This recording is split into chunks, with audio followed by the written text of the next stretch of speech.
Hey, everybody, and welcome back to another episode of Veach Season.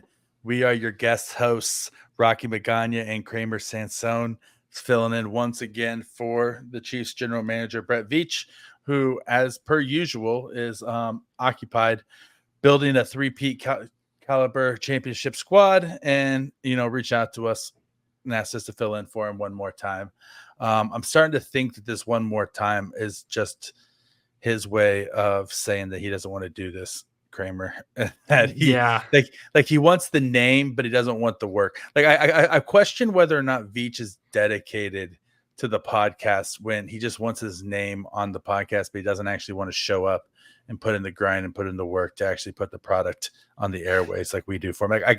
Do you feel a little bit like a pawn sometimes? I don't mind scratching his back, though. If he's out there building this team brick by brick and trying to help and secure that three-peat, you know what? I'm okay with that right now. He maybe at the end of this upcoming season, he might want to host one, but he's more focused on this upcoming season. Listen, if he keeps on building Super Bowl caliber rosters, I'll give him a lot more than a scratch. I'll give him a scratch, a tickle, a tug, a little bit of fluff. I'll give him a little. I'll do whatever he wants me to do. I'll make sure that wink, wink, nudge, nudge. Yeah, yeah, wink.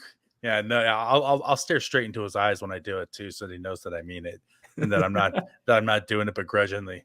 I'll say, I'm enjoying this, sir. I'm enjoying this very much. Anything for you, Brett. But yeah, so this is Veach Season, and that intro. If this is your first time tuning into this podcast, that is a good start. Good sampling of what you are in for. So if you feel a little weirded out, or you're like, I just bit off more than I can chew, then we understand. Actually good. Yeah, get out of your comfort zone. Good. Get out of your comfort zone. Stretch yourself a little bit.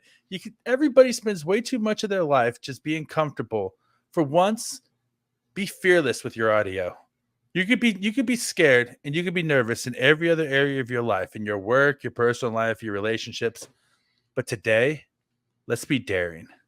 What do you say? Let's just go out there. Let's leave it all on the damn field and just be daring and just go for it and see what happens. Like we have a plan for a show today, and we may stick to it. But we never know. We might spend another 10 minutes talking about my haircut that did not happen this week because my kid got sick and there was a hurricane here in Tampa. And so, how's that going right now? Is the streets flooded in the area, or? So every street is flooded. I know there's a lot of cocaine being washed up on shores. Yeah, a lot of cocaine coming in on the shores. Probably why my kid wouldn't go to sleep tonight. Probably got water filtration. Got in the groundwater. I let him go out there and play in the mud puddles, and he came back just looking like a freaking Roger Rabbit character, like his eyes just bugging out of his head. And he's 1 year old. He can't put together a sentence, but he was out there like he was an orator, like Caesar Augustus, just talking full sentences, 1,000,000 miles an hour, just running laps around the cul-de-sac after that hurricane. No, it was just a lot of rain, a lot of rain. So basically, a lot of mud puddles, a lot of just gross stuff washing up, everything that's disgusting just washes up, and then it's like, oh, this sucks. I got to clean this. Yeah. So, but we all safe. We're all fine. But yeah. So my haircut didn't happen, and this is Veach Season. Moral of the story. Anyway, though, you know what time it is? It's that time of the week, Krame. It's time for What's Hot with Krame Dog.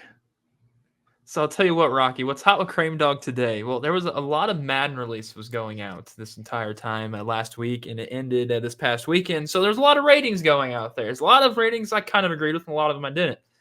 Well, the fun thing is that EA Sports did was they allowed, if you wanted a grievance, you can call their hotline, you get to their voicemail, you can leave a voicemail reasoning why some player didn't get the rating that you thought they should. Maybe it should be higher, maybe it should be lower. So Rocky, we're going to call Madden. We're going to call Madden right now and leave them a voicemail, because I do have a gripe with one player, and I will tell you who it is after we get the phone call going. The thing that sucks though, Rocky, is If you want to chime in on this voice I'm about to leave with them, they can't hear you because the tin cans are on my head. So whatever you What want to if relay the we- message. what if we I can do leave a this? voicemail or you leave a voicemail. How about we each leave a voicemail and then we'll let the listeners decide who made the better case for the Chiefs needing better ratings. All right. I in the will argument. calling him right now. Put him on speakerphone. This is for me. You can hear that, right? Mm-hmm. Okay.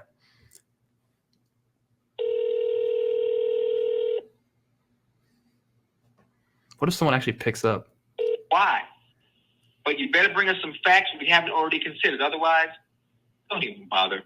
Your message will be recorded. By leaving a message, you grant EA permission to use your message throughout the world, in perpetuity, on its social media platforms and websites, and represent that you are at least 18 years old.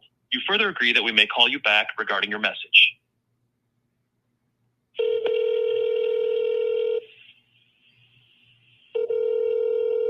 It's a lot of ringing tones.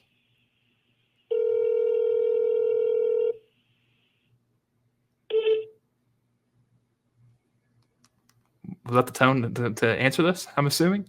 Alrighty. So yeah, my grievance right now is Kansas City Chiefs have Xavier Worthy. I know he's a rookie coming into this season, but why is he a 98 overall speed? I think he would actually want to be a 99 overall speed if it's a guy who was the fastest ever to run the 40-yard dash in the combine history. Why wouldn't he be 99 speed? So that is why you need to upgrade his speed to 99. He's not a 98. He might be faster than Tyreek Hill. There's no might. I think he is faster than Tyreek Hill. Let's get his speed back up to a 99 or start at a 99. Thank you and have a wonderful day. That was a weird little tone at the end that it never really said or specified if it was even being heard. But you brought it. I'm a fan. I like what you said. Short, sweet, and simple. That's how it needs to get it in, get it out. I'll tell you what, mine's going to be anything but that.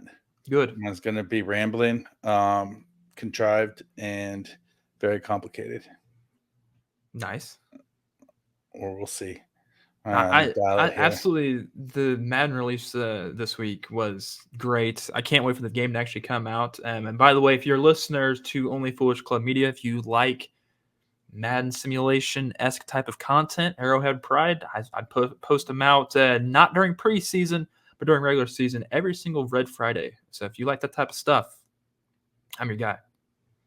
And if you don't like that type of stuff, he's still your guy for that type of stuff. Yeah, oh yeah, definitely. All right, I'm gonna call this number here, and I'm gonna go with mine, and I'll see if you can. Let me make sure I turn up my volume all the way here. Oh yeah, beautiful.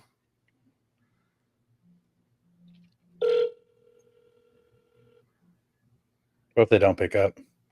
Well, they didn't pick up for mine. But you better bring us some facts we haven't already considered. Otherwise, don't even bother. Your message will be recorded. By leaving Who's that supposed to be talking? Permission to use your message throughout the world, in perpetuity, on its social media platforms and websites, and represent that you are at least 18 years old. You further agree that we may call you back regarding your message. Well, let me start off by saying y'all better call me back. My phone number is 813. I'm not going to say it live on the air here. This is Rocky Magaña, the host of the Veach Season podcast, the official Chiefs podcast of Brett Veach and Chiefs fans everywhere. And I just got to say something, y'all.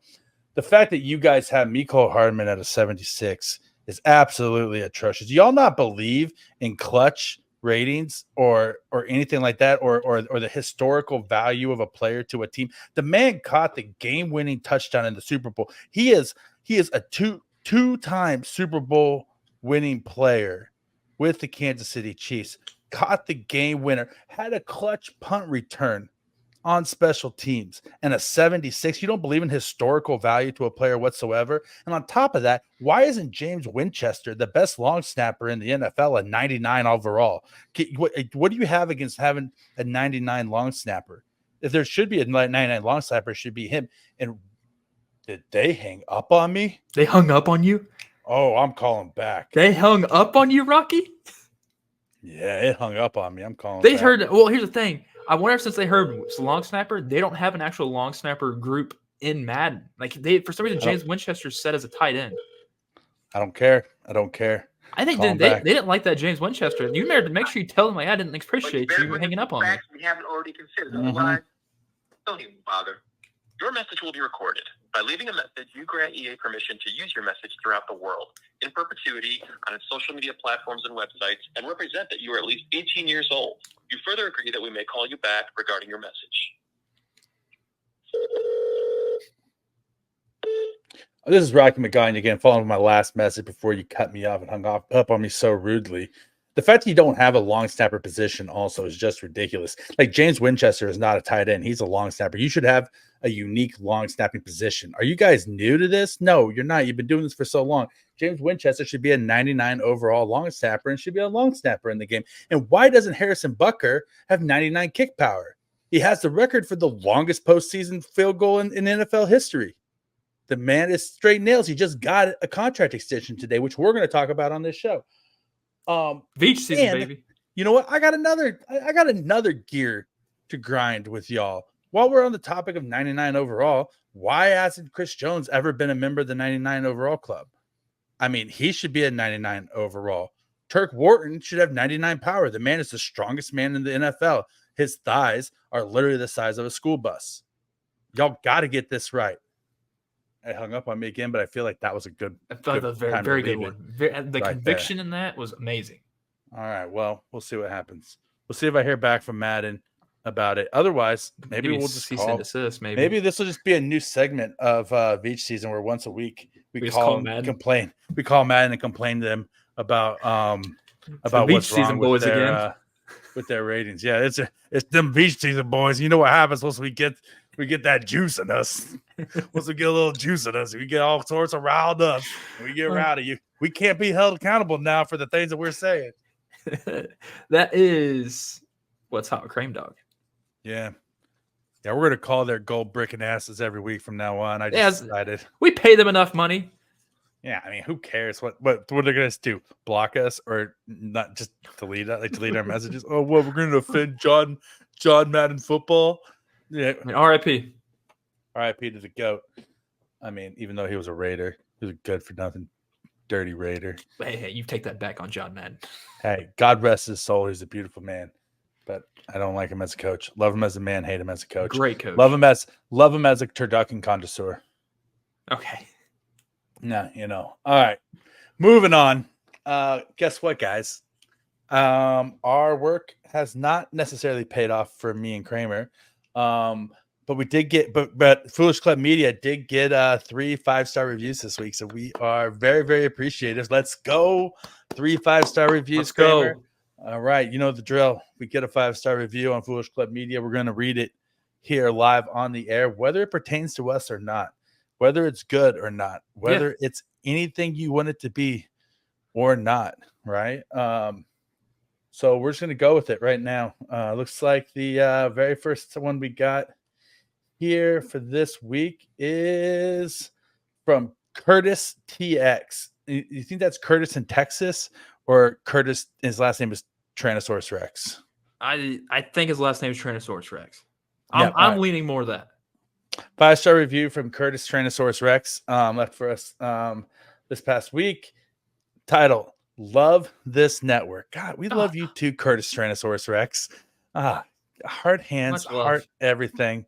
I'm just blowing you kisses right now. Jesus, this heart looks. If you're watching us on YouTube, Curtis Tyrannosaurus Rex, you're seeing us blow you a kiss right now. You're a beautiful man or woman. If you're a woman named Curtis, that we're cool with that too. Yeah. So glad to have Foolish Club Media. I'm from Missouri, but live in Texas. Oh, so it probably is. It's Texas.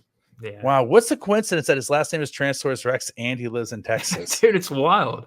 Wow, that's insane. So having this is a lifesaver, keeping me up with everything Chiefs. Well, we are happy to be one of the many people that provide you with Chiefs content here on this podcast network, and we plan on doing this for a very long time until they kick us off. Which, given this show and how it goes off the rails, it could happen at any moment. We got a track record for that. We have a track record, and we did not learn from our past mistakes. Nope.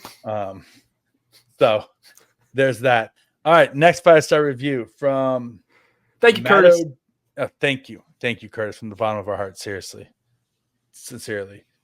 Next one, 5-star review from Matto drums. I assume he's a drummer. Nice. You think he plays like double bass, like death metal drumming, or bongos, or like a djembe, or like the steel drums? I or think he's just hitting the triangle because that's part of the percussion hitting group. the I'm pretty triangle. sure. Maybe just a gong. He has like a series of gongs. More cowbell, maybe. Maybe the belly drum. Maybe he just sits there with his shirt off and he's just slapping the belly, right? Just hitting the rhythm, slapping the belly. Or he's doing one of those, like, like the busker boxes they sit on, and there's a guy with like an acoustic guitar, and they sit on a box and they do the percussion on a box. You think he's like a box? What was that drummer? What was that drumline crew that was with the Royals during like 2014, 2015? Oh yeah, the Riot or the what were they called? The Thunder? No. I can't remember. I just remember that they had their stuff. They're just beating. They're going for it. That's another good question though. Matto, have you ever been a part of a drum line? Let us know. Sick. Like that would be awesome. And is it like it was in the movie where they just get like super intense in each other's faces and like do the splits and throw the sticks in the air? And have you ever done a drum line routine in the rain like they do in the movie as well, where like the water like coming off of the snare drum, right? And if you're in the drum line, did you do the bass or did you do the snare? Right. We have a lot of questions about your drumming history, Matto. So let us know. He says, "Thank you for the hard work. I really miss an editor's show, but appreciate you carrying on the content here." Listen, we miss an editor's show also. We will never be Pete Sweeney and John Dixon. They are the smartest guys in the room, in any room they walk into. Oh yeah. We are not that, but we have our own thing that we do. And we are ourselves, and we are proud of it. So thank you for carrying on the content here, especially from the podium. 2 requests. Please take away the terrible beeping shot clock and buzzer sounds on the Daily Fix. You guys don't seem to pay attention to it, and as a listener, it is just plain awful, especially when trying to wind down at night. Lastly, please don't turn into a shouty shows. All you guys are much better than this. I get the passion, but shouting is cheap. Go Chiefs. Go Chiefs. Clearly, I don't think that comment was directed at us since they said a different show.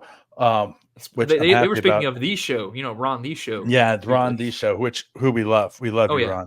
Ron, you are an 11 out of 10. Doors open for you, Ron, to come join Veach. Always. Anytime you want to come on Veach season, Ron, the door is always open.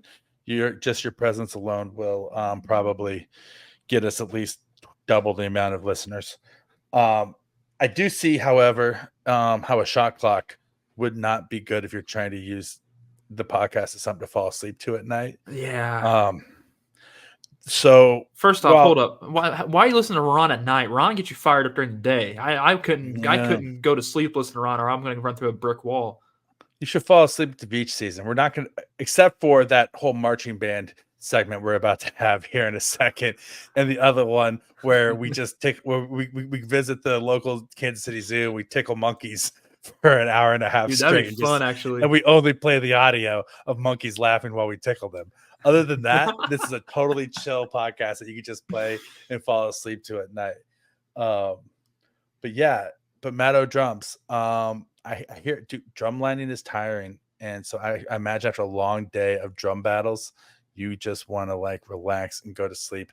And you probably have some sort of timer on your drum lines, like so he's probably like in the zone so much that when he hears it, he's like triggered, and he's like grabbing the snare drum in his bed, and he just wakes up like flashbacks, like ready to go. So it's like, how when dogs run in their sleeps, he's like sleeping in the bedroom, just like with his eyes closed. Every time he hears that shot clock go off on the Daily Fix, he starts sleep drumming. And that's not going to put you in an REM cycle and get you that deep restorative sleep that you need, Matto. And so I appreciate the fact that you don't want to listen to that. And don't worry, you'll never get shouting matches between me and Kramer here because we love each other too much to shout at each other. I will, however, quite frequently make fun of him and try to get him riled up by teasing him about his Confederate history. Okay, Rocky. On to the next 5-star. On to the next 5-star. Thanks, drummer. Thank you, drummer. Next one. All right. And the last one that we got this week is one of the best cheese podcasts out there. This is Yeah, we from are. Christopher 0713. Thank you, Chris 103. Yeah, I wonder. Yeah, so, first of all, you think he goes by Chris or Christopher? I think it goes by the 103 at the end. Or you think he goes by Topher? Ooh, Topher actually would be that'd be actually Yeah. a sick nickname for Christopher. That's a Topher. sick nickname. Yo, Topher. Thank you so much for listening to this podcast. And also, I'm looking at the 0713. You know, if you do it like mathematically, like 007 and 7 plus 7 is 13. It's almost like he has like he's a spy, like he's a Topher secret agent. Ah, okay. And so I feel like maybe we're dealing with a guy Sneaky. He's a little sneaky. Topher's a sneaky boy. That's what I'm trying to get at here. Is that Okay. there's a sneaky side to Topher. He says, I'm mad at myself for taking so long to find the new channel. You guys are so amazing. Serta, you're the best, and I absolutely love the Great British Chiefs show. My favorite show is Show and BK. Everyone provides great analysis into the Chiefs. Excited to follow along for another Chiefs season. Glad you guys found a new home. Let's go, Topher. Thank you, Topher. Thank you, Topher. And you know what? We love the Great British Chiefs show as well. And we love Show which and is BK. why we love Show and BK, which is why Show, BK, Tom, and Brad have an open invitation to come on each season whenever they want. We should just get them all on at once and just have like a melee with no like organization whatsoever, and just have everybody just psychotically just talking over each other and just trying to make a point at the same time. And then our buddy Matt O'Drums will be like, I cannot sleep with this, guys. You guys, you can't do this. Why is there a buzzer going off? Yeah, just literally just at the most random times too. Like it won't even be like segments. We'll have a random time generator that just plays a buzzer at random intervals throughout the episode. It'll be the worst podcast in history. If they had a Razzie for podcasts, we will win the Razzie for podcasts. Well, hands down. I mean, thank you for the 5-star reviews. Yeah, thank you guys. We seriously, truly, we love you guys, and we need more, really and we need some Veach season ones. Yeah, we need some more, and preferably in your next one, maybe mention us, so that we don't feel like the ones like they love everybody but us. Which you know very what? well I'm cool with that. I'm very cool with that. Listen, we've always been the underground in the people's podcast, you know, and I feel like our fan base, like the Veachers, like what do we call our fans? The Veachers. I like that. Yeah, the Veachers. I feel like the Veachers aren't the showy type to like, you know, just gush all over you. They're like the cool kid, the cool wallflowers at the party who just kind of give you a nod from across the room to let you know that they appreciate what you do. Oh yeah. So you don't have to put any words in your 5-star review. Just put a 5-star review and just do like Hashtag asterisk. Yeah. Hashtag Veacher and like an asterisk nod, like asterisk nod or something like that. And then we'll get it. Like you don't got to say anything. We'll just get it. You don't got to put Veacher if you don't want to. Just put nod and we'll know that it's a Veacher talking to us. And then it comes to us and it'll literally make our day and we'll be the happiest people on the face of the planet. So that's our 5-star reviews today, guys. And tell you what, 3 is 3 times more than 1, which is what we had last time. So hey, it's a 3 times better day, next week. Maybe 9 the week after that. Maybe we have so many one day that all we do for an entire episode is just read 5-star reviews and we don't actually talk about the Chiefs at all. You know, that's the goal. That's the goal, just to have an entire 5-star review show. God bless it. All right. Well, y'all know what time it is now. It's time for a little bit of Pop Kingdom. And on this week in Pop Kingdom, we have a couple of things to cover. And the first one is probably the biggest one of all. Yeah, it's terrifying. It's terrifying. And so the Morgan Wallen concert was here in Kansas City this past week. And some jackass, some complete dumb idiot, Yahoo, psychopath, moron thought it'd be funny or whatever to tweet out that he wanted to kill Patrick Mahomes and Travis Kelce, which is not a joke. It's not something you joke about, especially in this day and age. And it doesn't shock me, Kramer, that somebody at a Morgan Wallen concert said something that they later on regretted. I mean, just given the fan base. Yeah, I agree with you on that, dude. But the police tracked the guy down and he was arrested. They delayed the They delayed the start of the concert while they found the guy, and he said that it was a stupid mistake that he regretted and blah, blah, Yeah, blah, blah, blah. I don't give a shit if it's a stupid mistake that how dumb are you in 2024 that you're going to try to sit there and tweet that out and threaten somebody with their lives, even if it was a quote unquote joke and you weren't serious. We just had somebody make an attempt make an actual attempt on a presidential candidate's life. Yeah. We live in a country of mass shootings and stuff like that, where this sort of stuff is all too common, right? Where that's not a joking matter. You don't joke about that sort of thing, right? And then on top of that, like, you're gonna try to do something like that in Chiefs Stadium.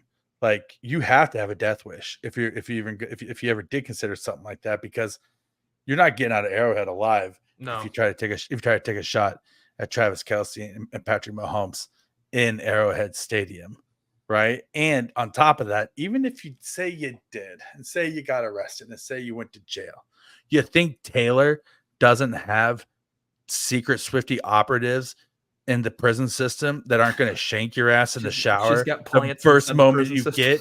Like, those Swifties, man. Those Swifties would make sure that you lost your life in a very horrible way. Like going after Travis Kelce at this point is dumber than going after Patrick Mahomes. And just in general, though, who's like, oh man, I can't wait to go to this concert. I just dropped like $500 on tickets. Let me do it. Really make this night perfect if I sent out a tweet threatening to kill somebody and got myself arrested and ruined my whole life. Dude's stupid. Dude is so stupid. Like, why? What? It's not smart. It's like, what made you think that was acceptable? Like, that's what I don't understand. I don't know if it's because my brain might be smarter than this dude. Hell, he is a Morgan Wallen fan. So I don't get it. I seriously don't. I'm happy that Ciao, Kramer, your country music fan base there on the radio station. It's not gonna like you saying that. Hey, I don't care. I really don't. That's terrible of me saying that. I just don't. I'm happy that the police were able to tap his phone. They actually called his phone, figured out he was located at Arrowhead, and they're like, okay, act quickly, because you don't know if he's telling the truth or not, saying he's going to do this. Never ever threaten to kill someone. Like, that's like literally the lowest of lows when it comes to living life. Like, that's ridiculous. Man's garbage. The man's complete garbage that he would do that, and especially because on top of that, like everything aside, like, you don't threaten to kill somebody. You're a garbage human being if you think that's a joke, you think it's funny, or you think that it's not going to be taken seriously, or anything like that. But then also, like, bro, like, you just like you delayed the concert, you screwed everything up for everybody else. I mean, I think that, to quote an Adam Sandler movie, there's something wrong with his Abdullah Oblongata. Oh, but seriously, shouldn't drink water when you say that. That could have been bad right there. But honestly, and I think the only like cool part about it was Morgan Wallen walking out with Travis Kelce and Patrick Mahomes and Chris Jones after all that, when the concert finally got started. And listen, wearing a Matt Castle jersey too. Yeah, wearing a Matt Castle jersey with the throwback, and Matt Castle was like, "Thanks for wearing my jersey" on Twitter. And I'm not a Morgan Wallen fan either, but I mean, hey, he walked out on this. He knows how to get the crowd behind him. Was he wearing Castle or was he wearing Butker? Oh man, well, listen, honest to God, either one of them I could see happening. Yeah, I could see Morgan Wallen wearing either a Matt Castle or a Harrison Butker jersey, or an Anthony Sherman. But I know Anthony Sherman's not number 7. But it seems like the type of guy he'd wear. Are jerseys back in stock though for Butker? Do we know if they're back in stock at all? I don't know. It might be a Castle one he got off Goodwill. It might be a Castle one. Or maybe he was part of the rush of people that went out and bought a Harrison Butker jersey. Oh, he could have been. That helped make it the top selling jersey in the NFL after his graduation speech. Anyway, but yeah, so Morgan Wallen concert, stupid things. People don't like you. This guy literally ruined his life. Yeah. Like, he could have had a good night of just going out with his friends and having a good time. But instead, he decided to be a dumb incel bastard and ruin his life and say something stupid. He ruined his life in under 150 characters. That's sad.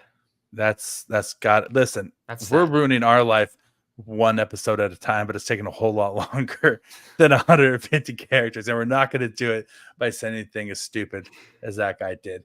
Mostly because we believe in putting love into the world in this show and not hate. We're just here to have a good time. All right. Next subject on Pop Kingdom. Rumor out there this week that Travis Kelce may be popping the question soon to Taylor Swift. Actually, let me rephrase that. The rumor out there is that Travis Kelce and Taylor Swift may be getting engaged soon. Doesn't say that Travis Kelce might be popping the question. What if Taylor is proposing to him? Right? Yes. I mean, because she's a bad bee, and she could just be like, you know what, I'm a billionaire. I'm the most powerful woman in America.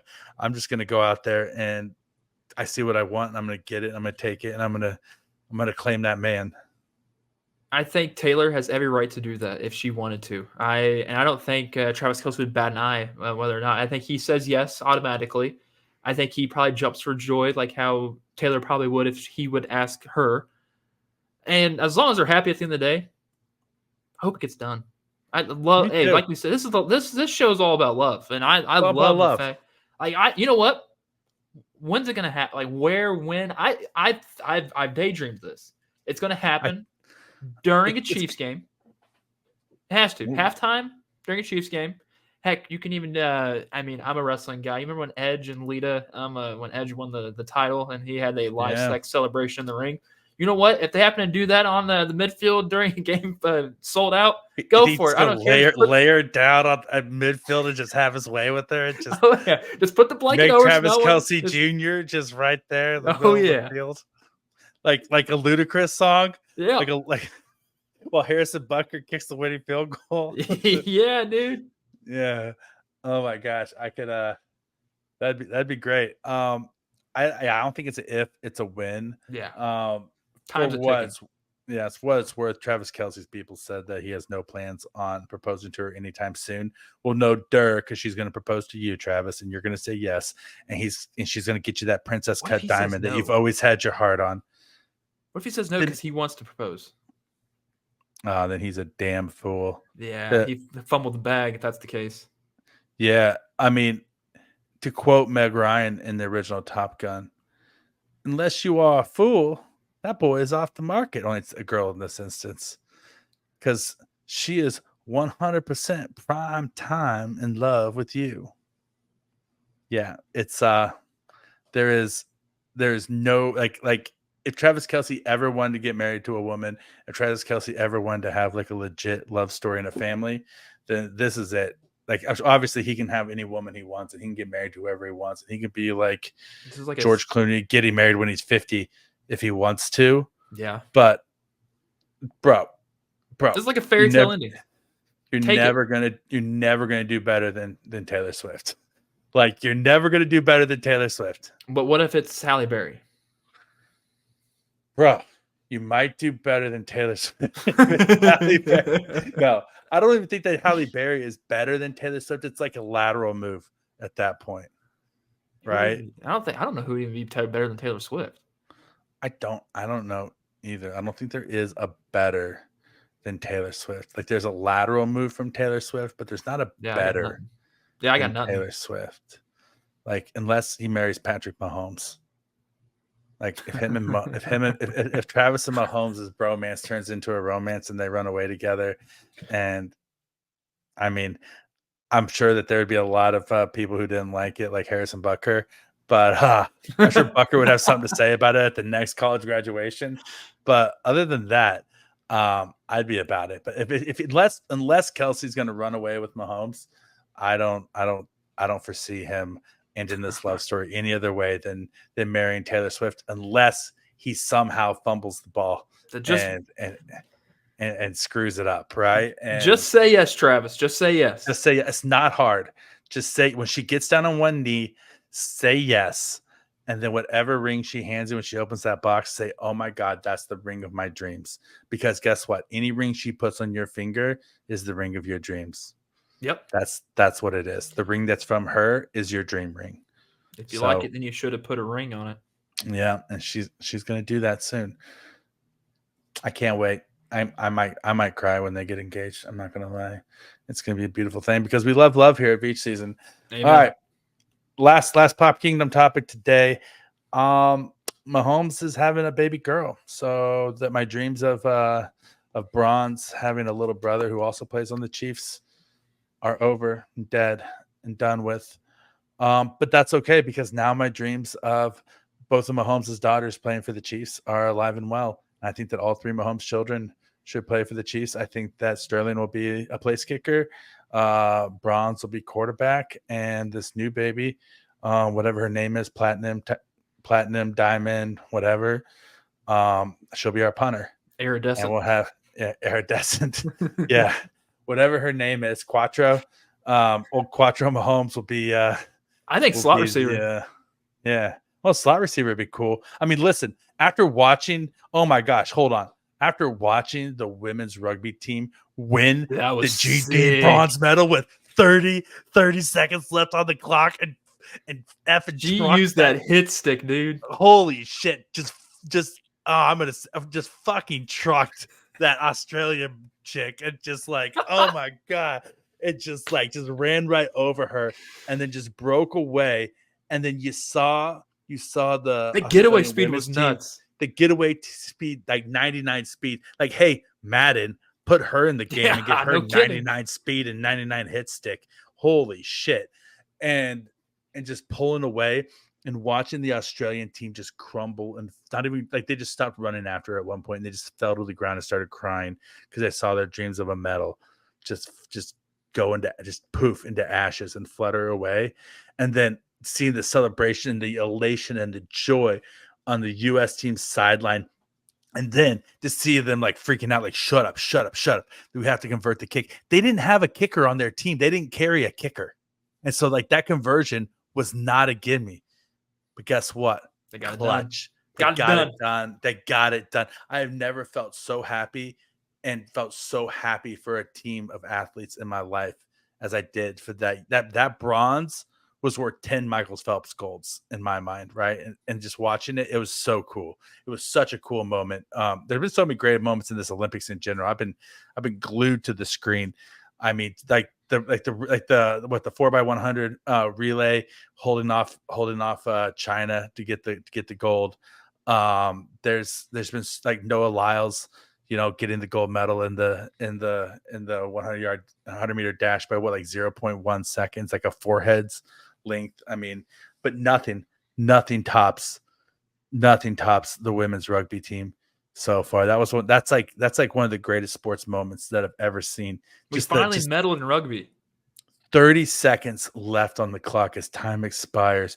Busts off a 90-yard run. Holy cow, Kramer. And so after watching those women play rugby, I am full believer that we could have our slot receiver or a halfback who's a woman in the NFL. That Alana Maher, I mean, dude, she's like 6 feet, 200 pounds, and she's 170 pounds of lean muscle. Like, she is jacked. Like, she is more jacked than 90% of the men in the NFL. Oh, yeah. And I think she could play football if she wanted to.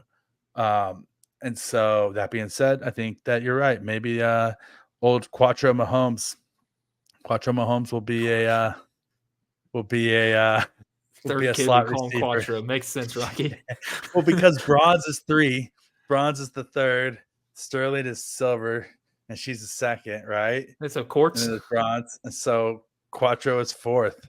And so Quattro Mahomes, that's what I'm going to call him. Let's call him quartz. Quartz, yeah. I'm happy to say that Mahomes said this is going to be his last kid, just for the sake that I'm tired of him being tired during the season. Like, you see him get up to the podium to give his press conferences, and if you're watching us on Twitter right now, see these eyes. Look how tired and exhausted these eyes. Like, these are the eyes of somebody who was up multiple times a night with a baby, over and over again. These are the eyes that Patrick Mahomes has every single season because he is because they always give birth during the regular season. Mahomes, dude, just plan it out. Just have a baby in the summer. But you get the too worst out of excited the after way. the Super Bowl, you get the job done, and then And then you get the job done. I get it. Believe me, I get it. You have a ghost in your apartment, by yeah. the way. You I saw just that, saw that light your difference. lights flickered. I saw a specter behind you. It was a little girl dressed in like colonial attire, and it was the ghost of John Wilkes Booth standing there with her. It was crazy. It was the most wild just in thing case. You never I've know. ever seen in my life. Yeah, it's yeah. So if you watch us on Twitter, you may have just seen a ghost in Kramer's apartment. If you're listening to us, Serta will put in a sound effect of a ooh. Ooh. You guys hear that? That's a ghost. Anyway, yeah. So hopefully, you think that one of Mahomes' daughters could play in the NFL? If they end up getting Britney Speed, yeah. Yeah, I mean, think like, so. Mahomes not fast. He's not fast by any means, but I believe Britney's a lot quicker. She looks like she's a lot quicker. So they get her speed, and yeah. Listen, she played college soccer and she played pro soccer in Iceland, so she's a former pro soccer player. Yeah. So she has the athleticism, Got the endurance.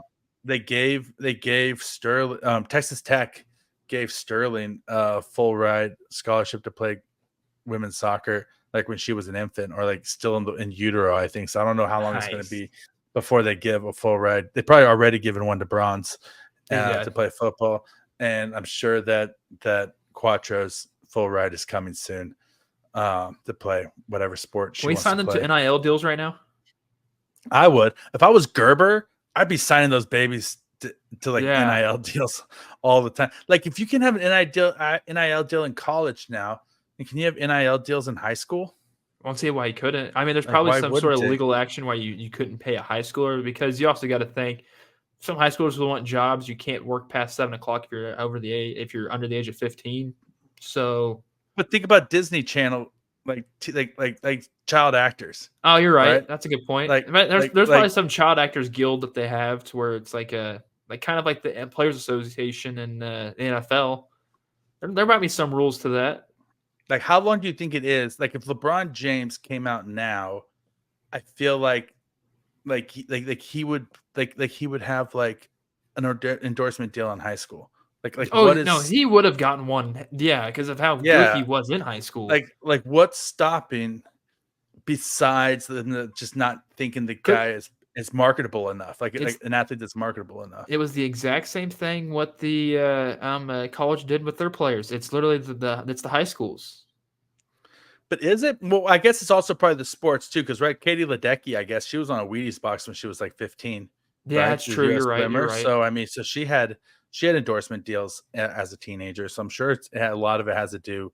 But they also need those endorsements for Olympic, because that's endorsements for Olympic athletes goes a long way. Because I mean, you saw how much we pay if we get if someone brings back a gold medal. It's equivalent to $33,000 a year, like $33,000. But if like China gets a gold medal, it's like almost $800,000. That you tell the difference between how much these gold medals are worth. And listen, being a world-class athlete who trains 8 hours a day, 7 days a week. You don't have time for a job. Yeah, you don't have time for a job. It's not cheap to be an Olympic athlete, right? And so you need the endorsement money. Yeah, so why isn't Adidas out there signing high schoolers? What's stopping them now with NIL money? If there's a legal reason that we're not thinking of, leave it in a 5-star comment and we'll read it next week. Yeah, so I don't know. I think if there's not, it's just got to be like a matter of time, right? Right. Yeah. All right. That's it for Pop Kingdom this week. Moving on to Chiefs updates.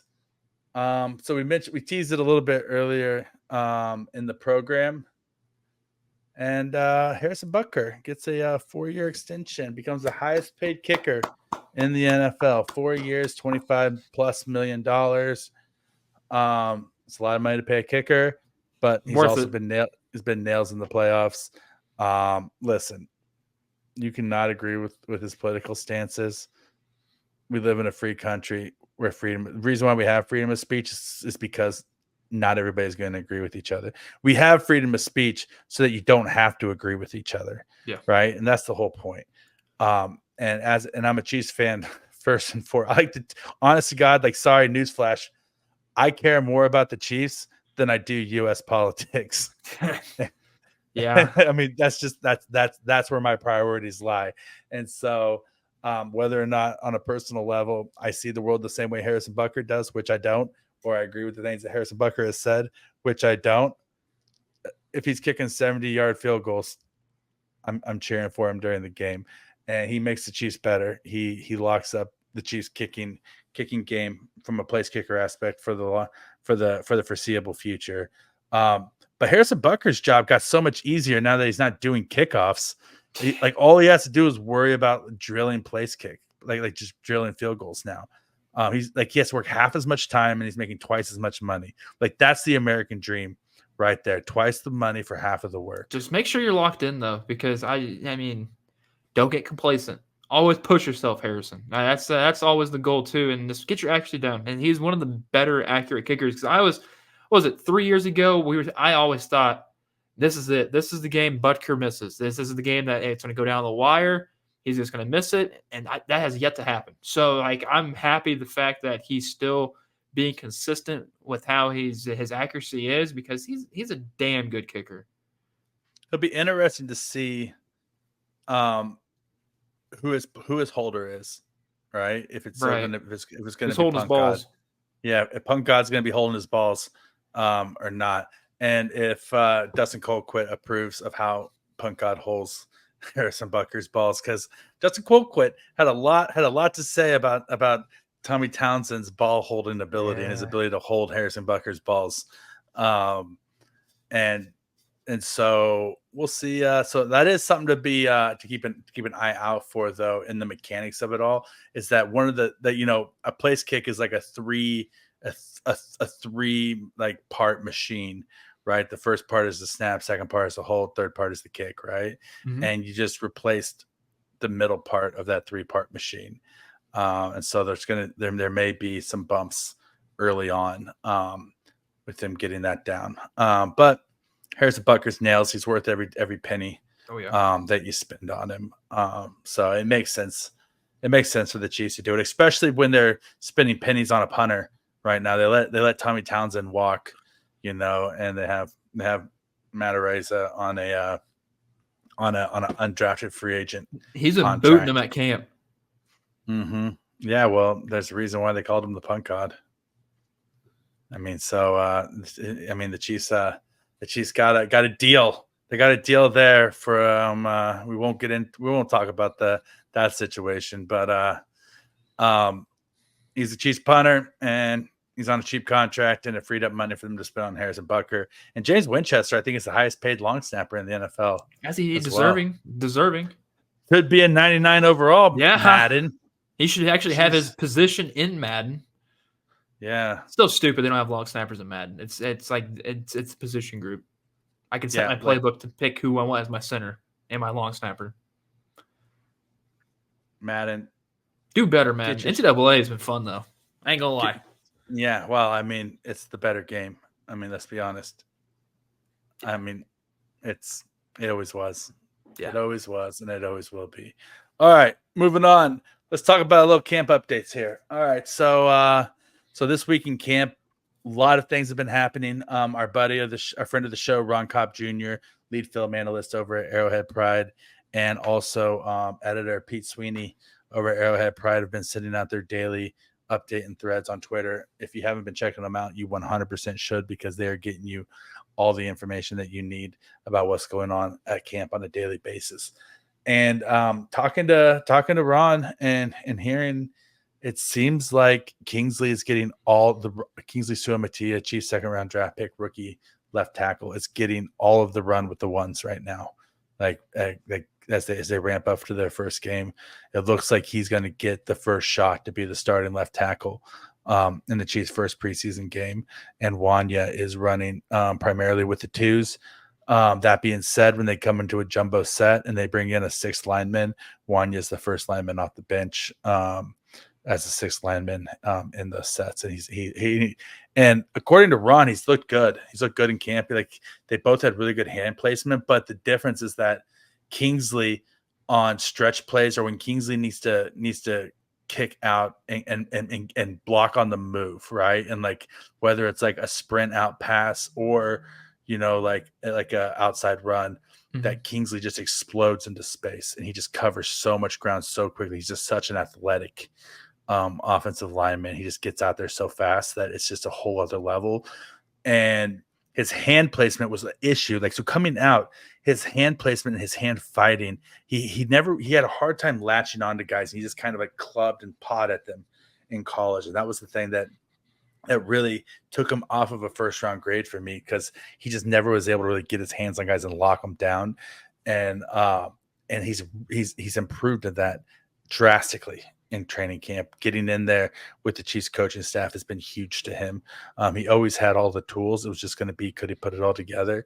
And apparently, obviously, he's still a rookie left tackle. He's going to take his lumps. There's going to be times where he gets beaten badly and just made to look like a fool if he goes up against a guy like Myles Garrett or something like that, right? Or it's going to happen if it's those guys. It's going to happen. It's going to happen. It would happen to anybody if it's those guys, right? If it's Eric Fisher out there, it's going to happen. Everybody's going to lose their reps against those guys.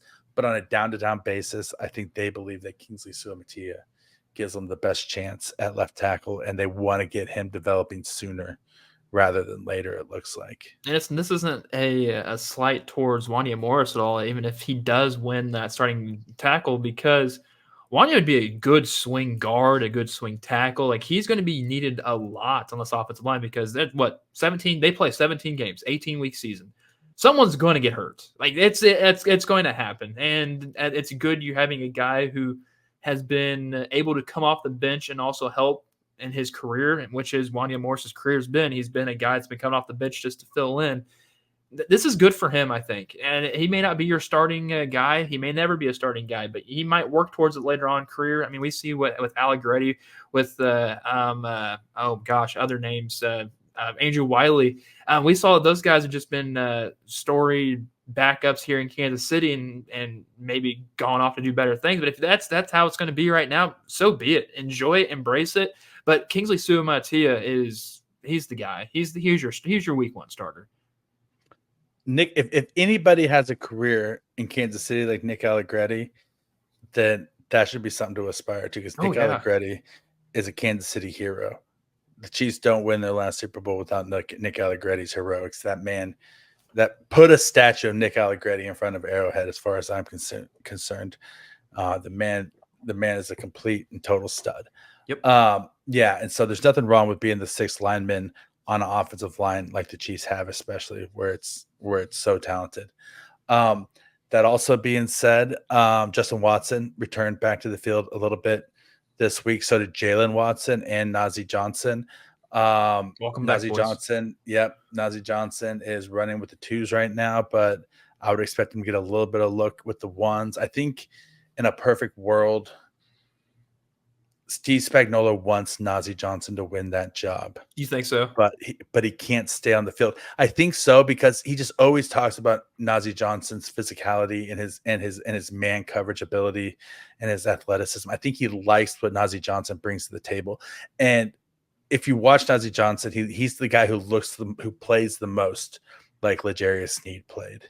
Now he's not L'Jarius Sneed, but you're talking maybe like rookie L'Jarius Sneed played kind of thing, right? He has that same kind of tool set. And I think that he just has a soft spot for Nazeeh Johnson, that he wants Nazeeh Johnson as his guy. But I also think that in order for that to happen, Nazeeh Johnson has to stay on the field, and he has to be able to do that. He has to be able to stay healthy. I think your Kelvin Joseph, he was looking awesome, but then he got hurt a little bit and had a little bit of a setback. And so I think that, right now, if Nazeeh Johnson can stay healthy, he has a legitimate shot at winning the outside cornerback job. Otherwise, I think that Jalen Watson has the inside track. If Nazeeh Johnson doesn't take advantage of this opportunity, I think the default will go to Jalen Watson as the other outside cornerback guy. Who knows? It's still anybody's game. That's one of the few positions I think it's still legitimately up for grabs and a battle at this point. Like you can talk about who's going to be Chiefs wide receiver 5 and 6 and blah blah blah blah blah. But who the top 3 are. Outside cornerback 2 is a legit competition at this point, and who's going to win it is really going to come down to who plays the best and is available. Like who can stay healthy and who plays the best on the outside and in preseason. Who's going to step up? Yeah, and that's what Spag said. He said, I'm waiting for somebody to step up and take the job. Like, I don't want to give the job to somebody. He said, I'm waiting for somebody to step up and take it, right? Which is what L'Jarius Sneed had done, early in his career, right? Which is what Trent McDuffie did as like the best slot cornerback in the NFL. And so we'll see what happens there. It's looking more and more like Kadarius Toney's time in Kansas City is numbered. Just a numbers game at this point. Even if they like him, like he's running with the 2s and 3s, and he's not running with the 1s. He doesn't offer anything. You don't need him as a kick returner. Otherwise, he offers nothing on special teams. Justin Ross offers more on special teams than Kadarius Toney does. And Justin Ross is getting more looks with the 1s than Kadarius Toney is. And Justin Ross still probably won't make the team, if I'm being honest at this point. It's just like, I don't think the Chiefs are going to carry 7 wide receivers. I don't think they can. I think they want to, but I don't think they can. If the Chiefs carry 7 wide receivers and they're only carrying 3 tight ends, because they're not going to carry, because they're going to have to carry 4 running backs this year. They're not going to be able to carry just 3 running backs this year. Well, you would also hope that if they were to carry 7, like they said, Toney was going to be a running back. I'll put quotes on that because I highly doubt it's ever going to happen. But he'd be an option at running back. And then Reese Zammit, can play running back. He's a wide receiver. That's what I'm saying. I'm counting Louis Zammit as a running back at this point. And I think that there's a lot of talk that people are saying they think he's going to end up on the practice squad. I don't know if he gets to the practice squad. That's the problem. If he goes to the practice squad, someone's plucking him off that. Yeah, I don't think the Chiefs like the Chiefs went out and were competitive in their offer to sign him, and they signed him, before he was part of the International Pathways program, but he didn't go through the International Pathways program, so they don't get the free roster spot for him because the Chiefs went out and signed him as a free agent because they wanted him. I don't think that the Chiefs are going to, unless the Chiefs think he's a total bust, then the Chiefs aren't going to risk losing him by putting him on the practice squad. And I don't think he's a total bust because otherwise he wouldn't be the starting kick returner along with Nico Remigio right now. Yeah. And that's the whole thing. If the guy's your starting kick returner, then the guy is on the 53-man roster, which is also why Nico Remigio is on the 53-man roster, in my opinion. As long as those guys in practice are your first string kick returners and they go out and they show well in the game, and Dave Toub says these are my 2 starting kick returners, then Andy Reid's going to say, okay, then they're both on the roster because they have to be, right? Yeah. And so at that point you're talking Kadarius Toney's off the team. Good chance Sky Moore is off the team because bye Sky. Mecole Hardman is on the team. That's the thing. Mecole Hardman is on this football team. There's no way Andy's leaving Mecole Hardman off this football team. Andy wouldn't have brought him back. They would not have brought Mecole Hardman back to cut him. They just wouldn't have brought him back. Exactly. They didn't think Mecole Hardman was going to make the team last year, and so they let him go out and explore in free agency, right? And they brought him back. And then they brought him back when all of a sudden, wait, nobody can catch on this football team, and we need somebody that we can trust who knows the playbook. For the same reason that they brought Mecole Hardman back last year is the reason why Mecole Hardman is making this football team this year. Yep. It's 100% fact. And so if you're looking at your wide receivers, it's you got Hollywood Brown as wide receiver 1, you got Rashee Rice as wide receiver 2, you got Xavier Worthy as wide receiver 3. Justin Watson is your wide receiver 4, even though he's been hurt, because that wide receiver 4 is going to be a big guy you want to win on the outside, down the seams. He's the guy who gives you something different than what you have out there. Like that's the Chiefs, another guy the Chiefs trust him. Like more than I don't care about athletic ability. Andy Reid wants athletic ability at the top of his roster. He wants guys he can trust on the back half of his roster. Like that's the truth. And so Justin Watson is going to be wide receiver 4. Mecole Hardman's going to be wide receiver 5. Nico Remigio is going to be wide receiver 6. And then that means Montrell Washington's on the outside looking in. that means Montrell Washington's on the outside looking in. He'll be a practice squad guy. Yeah, he'll be a practice squad guy. That means Sky Moore's on the outside looking in. That means Kadarius Toney's on the outside looking in. That means Justin Ross is on the outside looking in. If there's going to be a 7th wide receiver, it might be Justin Ross. It might be Justin Ross. It might be the 7th wide receiver if they have one. And if you're going to have a 7th wide receiver, that's probably the only way that I would carry Justin Ross on this team because he does have some like gunner special teams ability as well, and he does play special teams, and so I think Sky Moore and Toney are done. So I'm curious to see what they're going to do though. How it's going to be interesting.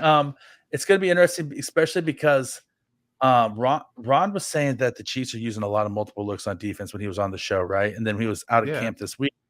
He was saying that the Chiefs were lining up in nickel, which we've seen, 4-3, which is their base, which we've seen. But he said they're also lining up in a 3-4 look with Leo and Tranquil as pass rushing outside linebackers, and your boy Turk Wharton lining up at the center. So you're talking about your front three is going to be like Chris Jones and George Karlaftis and Turk Wharton at the center, and then outside linebackers Leo Chenal, Drew Tranquil. So then who's with Bolton in the middle then? Is it Jones? Cam Jones? It's either going to be either that or maybe Christensen or something like that, or maybe they'll bring like Jamari Connor down or something like that and play like a safety. Maybe Jack Cochran. Jack Cochran, very well. Jack Cochran, Brian Cook. Maybe they bring him down. I think he's too small to be a middle to have that middle linebacker type. Could be. You could be right. Probably Jack Cochran. Honestly, now that you mention it, probably Jack Cochran and Nick Bolton in the middle, I would say. Still kind of nasty. Yeah, and then you have those two guys flying. He said that surprisingly enough, Drew Tranquil was just like flying around the edge, and which is wild to think because like I do can do everything. He put his mind. He's so athletic. He's so athletic. That's the thing that's the reason why the Chiefs brought him in was for his coverage abilities because he's so good athletic. Looking. He's handsome as hell. He's a handsome, athletic, good guy. And so, so that's interesting that the Chiefs play around with a little 3-4 list. Steve Spagnuolo's always going to zig when everybody else zags, right? He doesn't get complacent at all. He doesn't. And he's always going to bring some new blitz. If there's a new way to blitz that people haven't done yet, Steve Spagnuolo's going to find a way to throw it at the opposing team. And so that's really going to be interesting. And so the Chiefs' first preseason game is coming up. Kramer, we are less than a week away. It is this. This is a game day. It's game Monday. week. This is a game week, guys. This is a game week Monday that we're recording this on, where the Chiefs are traveling and they're taking on. Are they traveling or are they playing at home? They're traveling to old Jacksonville. They're traveling to Duval County, just 2.5 hours up the road from me to play against the Jacksonville Jaguars. And sadly, I will not be able to go. I'm not going. I know it sucks. A couple years back when the Chiefs had their season opener, I went up and watched the game, and that was fun. That was a good game. It was a great game. It was the Chiefs obliterated them. And if you've ever been to a game in Jacksonville, you're not missing much other than they have a swimming pool in the stadium that you can swim in while you're watching football. I would want to swim in that, but I'm assuming the tickets for that is expensive. It's not too bad, actually. It's not too bad. Because they don't exactly sell out. You peed in the pool? Always. I didn't get in the pool. Are you peeing in the pool though? Well, if it was at Chiefs Stadium, no. If it was at Arrowhead, no. But since it's Jacksonville Jaguars, yeah, I'm peeing in their pool. Okay. Heck yeah. I'm peeing anywhere I can in that stadium. Are you kidding me? I'm marking my territory. I'm marking my territory for Chiefs Kingdom, baby. I'm eating asparagus. And so you want people to smell that aroma. Yeah, I'm eating asparagus and drinking black coffee for 72 hours before the game. Go ahead and eat some tuna too. That'll help. Yeah, it's some tuna. It's coming out looking like a Killian's Irish Red. I have a kidney infection. You might need to get that checked, actually, buddy. Yeah, it's gonna be the smelliest urine you've ever smelled, and it's gonna stain the water in the pool red for Chiefs Kingdom. God, that's what it's gonna be. if I get in that pool. I can just see a visual of the Always Sunny of Frank sliding down that that dry slide Oh, the and dry cut up, slide. and he was already saying that he had AIDS, and they was like, "It's AIDS blood." The AIDS blood in the pool. Yeah, it'd be like that. Yeah. No, I can't wait to watch the kickoff stuff. I didn't watch any of the Hall of Fame game. I never watched the Hall of Fame game because it's just like I'm sorry. I don't really care to watch the Hall of Fame game. I'm actually curious to see how it goes watching this Chiefs game live to see what exactly the looks that we're going to see. Are we going to see those end around trick plays, or that we're going to wait off till week 1 to see that? Because no one wants to show their hand too soon in preseason and already get tape on the team. So I'm really looking forward to seeing this kickoff rule. Really looking forward to it. Chicago and the Texans both played super vanilla on kickoffs. They didn't try anything. They just caught the ball and ran straight I saw the forward. clips to that. But I'll tell you, watching the clips, nothing special. If they get a hole, they're gone. Like, if there's just the smallest hole possible, if you get through that, that's a touchdown waiting to happen. And watching the clips too, like everybody was crashing to the middle. Like, like if that second guy bounces around lateral and you throw it across, like there's a sideline there, like you gotta get freaky with it. And I just think that Dave Tobe is the guy who's brave enough to try it. Welcome, Dave. Especially in preseason. Like, who cares? Like, what do you like?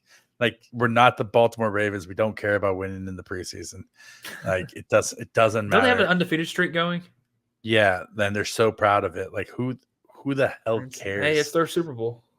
It is their Super Bowl because that's the only Super Bowl they can get. But we're gonna have to talk about something here in a second. That I just we'll get back around to it. Okay. But yeah, it's their Super Bowl.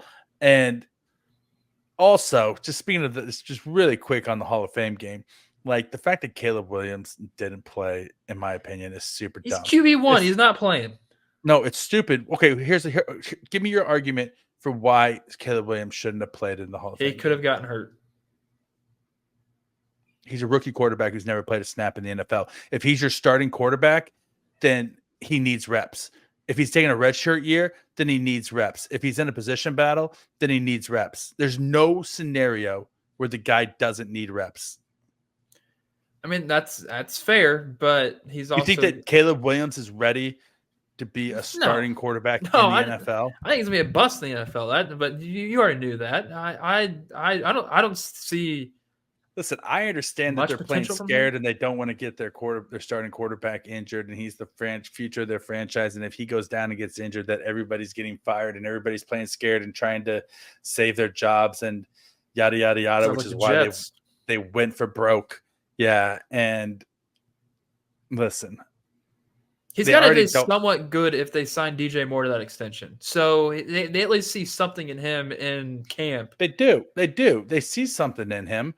But that doesn't mean that he's ready to be a starting quarterback in the NFL and he doesn't need reps. But who would be there? Is Badgett still there? Is Tyson? Yeah, Badgett so still that's there? what I'm saying. So that's even more of a reason why he needs to play. That's even more of a reason why he needs to play in the preseason. Then I'd rather see Tyson play than Caleb Williams play in preseason. So I have a question: Are if the Bears go 4-13 this year, which is Matt Eberflus keeping his job? Is Ryan Poles keeping his job? They're gone. Both of them are gone. Both. Okay. They have to be. So if you're not getting a redshirt year where no matter what happens, like a building year for Caleb Williams, like Peyton Manning set the NFL record for interceptions in a season his rookie year. Right. Yeah. But they said, you know what, we're going to go out there. We're going to keep throwing the ball. He's going to make mistakes. He's going to learn from his mistakes. And we know that this guy's going to be great and he's going to get better. And he's going to be a Hall of Famer someday. And he was, and it worked. But they said, you know what, this rookie year doesn't matter to us. That's not the case in Chicago. This rookie year matters. They need Caleb Williams to go out there and be ready to win off the bat, especially because they just fumbled developing a quarterback. This exact same regime just messed up developing a rookie quarterback. It's literally week 1 preseason, Rocky. I know. Week agree. 1 preseason. And the man needs reps. Here's the thing. If he wasn't to get reps, he was going to only be there for one drive. Like, let's just be realistic about it. It's still reps. It's still suiting up. That drive could be a 3 and out. It's still playing in the game speed. It's still feeling Having what him it's get like to comfortable look. putting his hand underneath that center's ass. Yeah, okay. It's staring across the line at NFL caliber defensive Okay. players and seeing the speed difference. But here's the thing: you're not seeing the top tier NFL caliber guys on defense because you're not putting out the starting lineup on who they play. The Steelers, the Bears, Steelers. You're Yeah. not seeing T.J. Watt line up against him like right That's now. true. That's not happening. But guess what? Guess what? The backups in the NFL are better than any guy in college. Well, that's true, but you also got to think he's practicing with the exact same talent as backups who are better than. And guess what? Practice. Talk about practice. We're talking about practice. Not a game. Not a game. Talk about practice. We're talking about practice. Yeah, he's getting enough reps in training camp. No, it's not the same. I'm sorry. I get it. I don't want understand. this to turn into a shouting show, though, Kramer. You're right. You're right. Turn off the buzzers. I know what you mean, Rocky. I'm not going to make this a shouting show, but I'm just saying I would have gotten the man in the game. Who was that drummer? Was that the drummer who said that? Was that Matto Drums? Matto Drums. Apologies if that was too intense. We don't want to remind you of your parents and the house you grew up in, or is that just me? Jeez, you need to talk, Rocky. Yeah. I need to talk to somebody. I do talk to somebody. Yeah, but so let's talk about the Chiefs game for a minute. What are you looking for in this game? Like, give me your 3 keys that you're looking for in this game. I think we're going to see, for running game wise, I think we're going to see very early who running back 2 is going to be. So I'm watching that. I'm watching the tackle spot clearly. Because, I mean, Wanya and Kingsley might rotate in and out. I wouldn't be shocked if they both get one guy gets 2 quarters, the other one gets the other 2. It could be a possibility, or just 1-on-1 and see what else happens. Lastly, I want to see a lot of Reese Zammit. I wish I could just have a camera just following this dude. I don't care if it's just him on the sideline picking his nose. I just want to see him on my TV. You think that gorgeous human being picks his nose? He has someone else pick it for him. Yeah, I bet you he doesn't even fart. Like, let's be honest. Like, he's like one of those guys that just like never does anything that doesn't make him look beautiful. Yeah, I could see that. I could. But everybody poops, Kramer. That's the thing. True. It doesn't matter how great you look. Everybody it all comes poops. out the poop chute. It all comes out at some point. Those are good. Yeah, I think I'm looking at who's going to distinguish themselves on the outside at a cornerback position. Is somebody going to step up and take that position? Who wins out in the bottom of the roster at the bottom of the wide receiver room? I think that's interesting to me. And in the running backs, I think it's going to be super telling if with the first team, if Carson Steele gets any reps at fullback with the first team, then I think we have to start seriously considering the fact that he's the fourth running back on this team, and that the Chiefs are going to carry a fullback this year. And Andy Reid spoke about it to the press. Like, it's not like this is like some conspiracy theory. Andy Reid said that he's trying to make the team as a fullback, and that he also likes him as but he's a running back by trade, but he does everything they ask a fullback to do. And so I think that I'm looking at see what they do with the running back room, early on. And so we get it's going to be an interesting game. Touchdown? Yeah, I think we will. I think the very first kick of the game is going to be a touchdown. I think that here's what I think. I think if the Chiefs win the coin toss, they're going to defer, right? Yeah. They're going to defer to the second half. So I think that if the Chiefs kick off, that I hope is Justin Reed practicing? Is he still injured? I don't know if he's going to play. I don't think Justin Reed should not play. Justin Reed's not going to play, so he's not going to get to kick off. All right. Well, I hope that they fumble and we return the ball for a touchdown. Okay. The first kickoff. I think the first kickoff the Chiefs return, I think is going to be a touchdown. It's going to be a house. Yeah, so they're going to house it. They're going to do something crazy, and they're going to pull a trick out. They're just going to try something and see if it works, and just go for it. And I also think, I say this every year, and I think this is the year, even though I've said this the last 5 years, I think that this is the year that Patrick Mahomes attempts a behind the back pass in a game. Okay. He does it in practice. Like every week he does it in practice. It's true. And here's the thing. It's been done in a game before. Design play in a game. Sonny Jurgensen in the 60s threw a behind the back pass and completed it in a game. I think he saves that for a playoff game where it's like caught me off guard. But Maybe. you can't really plan for behind the back pass. It just happens. Sure you can. It's called misdirection. Like, listen, you fake the handoff this way and then you throw it behind your back that way. Do you think 70%, I believe, of Patrick Mahomes' throws are improvised? Yeah, but I think that there is a design play somewhere in their playbook where he throws the ball behind his back.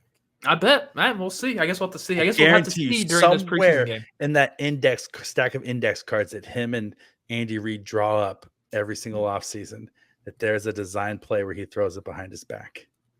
I just want to see it. I want to see it broken out in a game.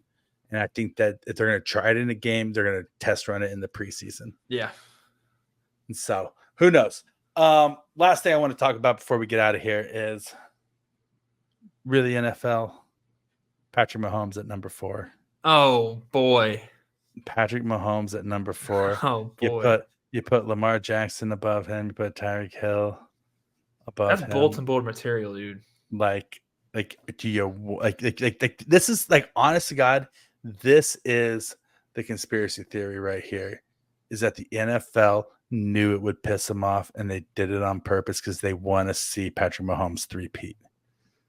They want to see Patrick Mahomes count on his fingers to 4 and be like, I'm 4th place. You ranked me number 4, but I just won my 4th Super Bowl and I just three-peated. And 3 is better than 4 or something, whatever he's going to do. Yeah, terrifying that is. Yeah, like they 100%, I think, did it to piss off Patrick. They knew what they were doing. They 1,000% knew what they were doing. There's no way. Like how is Tyreek Hill number 1? Like, that's what I might be one at making babies, but man, they just not active NFL player. Number 1 active NFL player at making babies. Antonio Cromartie still holds the record all time for how many kids did he got? Like 14, 15? Yeah, something like that. I just remember that Hard Knocks episode where he was just like reading off all of his babies. Yeah, birthdays of like all the different women that he had them with. And it was just like, oh my gosh, like, dude. Like, and bravo for remembering the names. Yeah, I mean, hey, he knows his kids' birthdays. That's good to know. That's a good father. I hope. That is a good father. I would say 6 days out of 7, I know my kids' birthdays.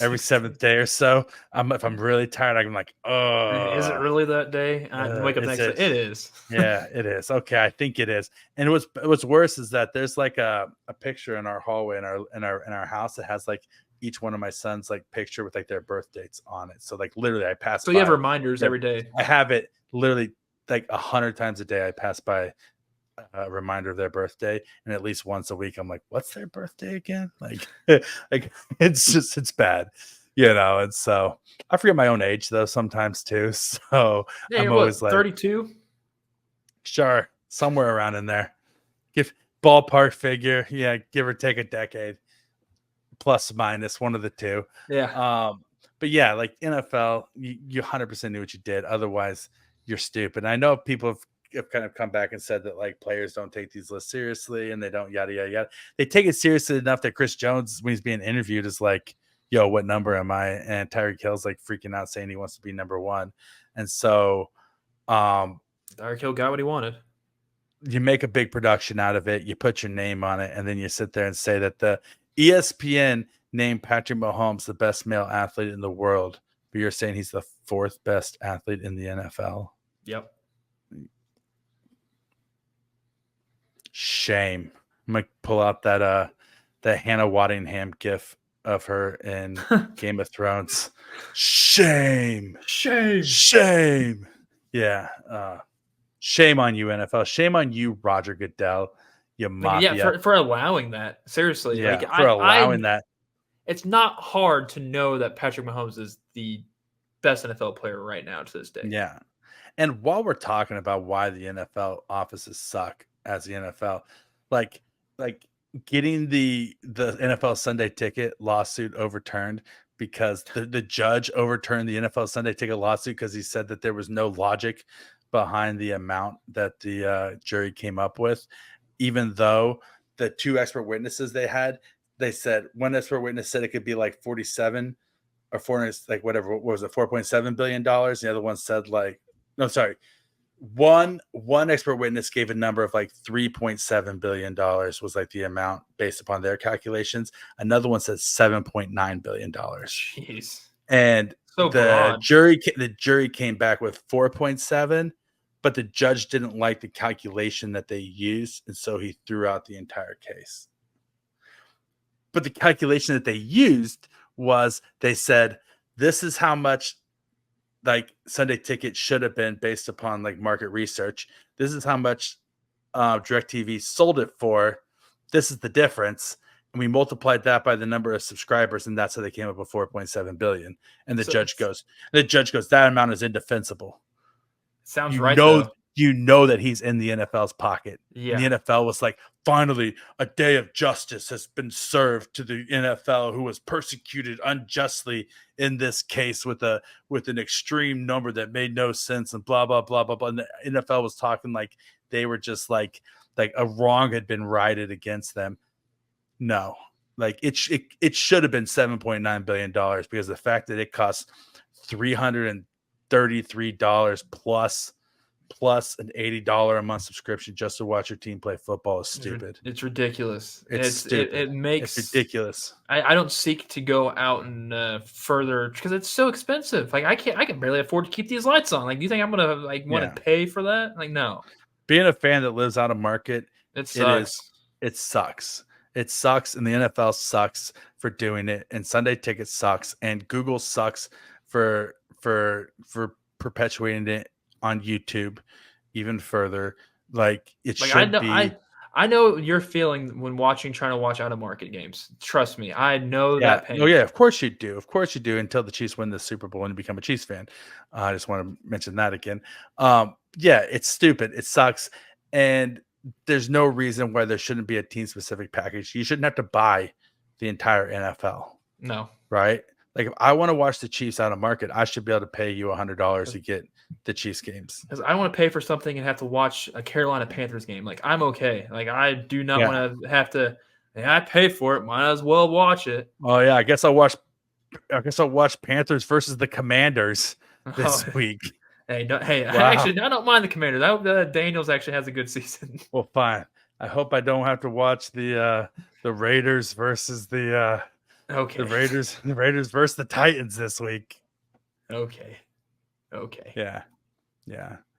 Aiden O'Connell sucks, and he's a horrible quarterback. And that's the last thing I'm going to say on this episode of Veach season. Thank you, everybody, for watching. Love each other. Be good to each other. I hope we've earned the privilege of your time. If we haven't, our deepest apologies. Leave us a 5-star review and tell us why we're great or why we suck. Until next week. And it's a game day week, baby. Oh, also, me and Sir at a post-game show after the game. Tune in.